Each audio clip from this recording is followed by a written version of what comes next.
everyone. Welcome to the June 2022 Advocacy Cafe chat. My name is Emily Taylor. I'm the Vice President of Advocacy and Engagement here at SolveME. And this week, I have an update for you on some exciting activities happening around the Congressionally Directed Medical Research Program, or the CDMRP. This is a hundreds of millions of dollar, multi-million dollar program that invests in scientific research for a hand-selected topic selected by Congress every year.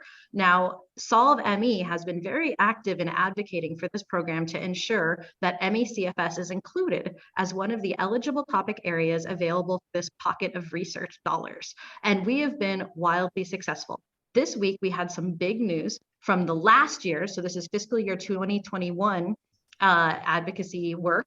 And we heard, I'm going to share my screen real fast. So here's a quick picture of what the CDMRP program looks like. This is their website. This is called the Peer Reviewed Medical Research Program, or the PRMRP. And this is where you find over $370 million of research tucked away in the Department of Defense, eligible for specific topic areas. Now we're going to take a look at this is the funding announcement for last year's funding. We knew the totals, and I'm going to show that to you right fast. So we're going to go all the way down to ME/CFS. Here you go. I have it highlighted for you. ME/CFS received 4 applications last year, one of which was funded for a total of $2.5 million of research that's going to be funded this year, was approved last year. And we just found out this week where some of that money is going to. In a huge announcement out of the Department of Defense, we learned that Dr. Ronald Davis, chair of Open Medicine's Scientific Advisory Board and the director of Open Medicine Foundation, received $1.6 million out of this program to study manganese and its role at ME/CFS. We're so excited that this news came this week, and on top of it, it came on top of some additional news from this week, this year's, which will be next year's project. This is for FY23.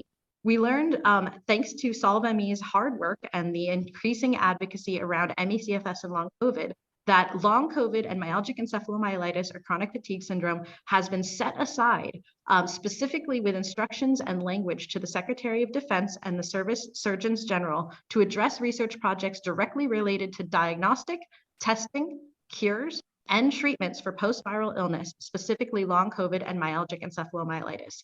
The committee then further recommends that the Assistant Secretary of Defense for Health Affairs conduct research into these 2 areas with a focus on issues related to military populations.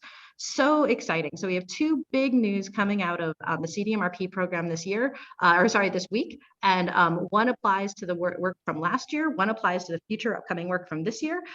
Just to be totally transparent about what we were asking for, we asked for $12 million in set-aside research funding. So we got the language around what that set-aside is supposed to do. We didn't get the financial figure, but it's important to note that this sneak peek that we saw this week came out of the House, not the Senate. So the Senate still has to release its package, and we're really, really optimistic because the Senate actually has more control over the dollar amount in this particular program than the House does. So, so good news all around. Fingers crossed for more good news to share to come. So with that, I'll wrap up this week's Advocacy Cafe update.